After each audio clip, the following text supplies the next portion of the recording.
to all of you. Thanks for having me on this virtual panel with Cinema for Peace Foundation.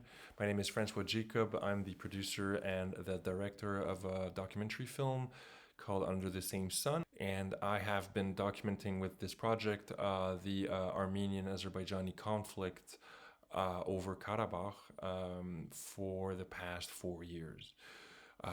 Why have I done this? Well, I have personally a passion for the Soviet Union and the former Soviet Union space. I've learned Russian in the process of making my previous film, which is called A Moon of Nickel and Ice, which was shot in Russian Arctic, Siberia, in Norilsk.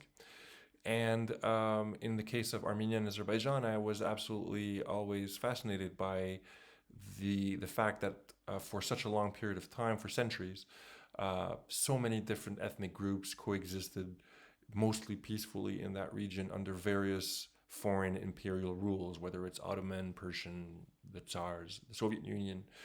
And this kind of multi-ethnic mosaic of people has completely imploded after the collapse of the Soviet Union, and ever since, you either have war or frozen conflicts, tensions at the border, snipers, civilians getting killed, and the constant threat of military aggression from Azerbaijan, who seeks revenge, and from a more of a protracted defensive, aggressive stance from Armenia, who during the whole negotiation processes in the past 30 years refused to remove its troops from the occupied districts around Karabakh, because the region is in such a complicated position of mutual distrust, of ethnic hatred, if you want. There has been such a difficult story of ethnic cleansing in the region. There has been such a difficult history of falsification also of the past, and all these communities have been commemorating their tragedies, their dead, their displacement, the refugees that they have.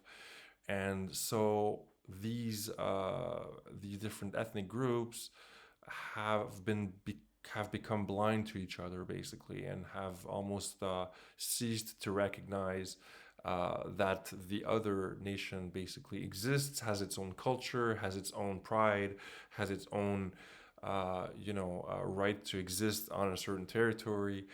And the territorial dispute is so ferocious that discussing peace in the region is quite a challenge. So we will actually be traveling to the region with Cinema for Peace from this Saturday. Actually, as you people are speaking virtually, we will be traveling to Yerevan and then Stepanakert to document the human cost of the last war in the region, which has been horrendous. All the refugee flows from the Nagorno-Karabakh to Yerevan and to Armenia, and from inside the 7 districts which were just handed over to Azerbaijan. So the humanitarian crisis in Nagorno-Karabakh is absolutely terrible.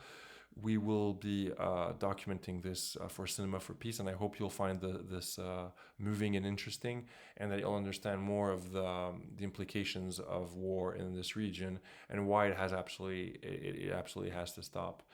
One of the questions I was asked was, what should the international community do? And I believe that the international community should re-engage fully in the negotiations and not let them alone to Russia or Turkey, who have strong interests in the region.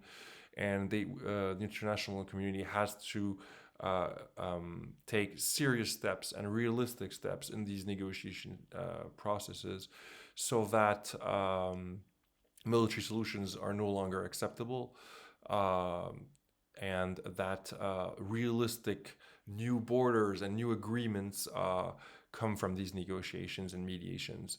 Both these sides usually exaggerate their positions, claim that the whole region is theirs, has been historically theirs. That has to stop. People have to agree on basically where their population lives, and agree on finding new common grounds for their own populations and for coexistence in the region. If the international community doesn't re-engage intensely in the region, then new cycles of violence will obviously arrive, and they've already started with the celebration of victory in Azerbaijan today, where Azerbaijan has basically claimed more territories inside Armenia now, in Sevan, Zangezur, and Yerevan, the capital itself.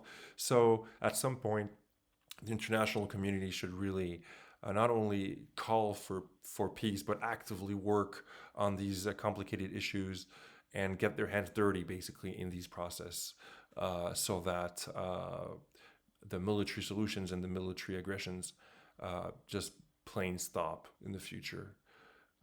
That's what I believe, and I hope you guys will be discussing this also live, and you'll be able to interact with each other on this very difficult theme. So I'm looking forward to sending your community lots of clips and documentation that we will be doing in Karabakh. I hope you'll find it interesting, and thank you very much for your time.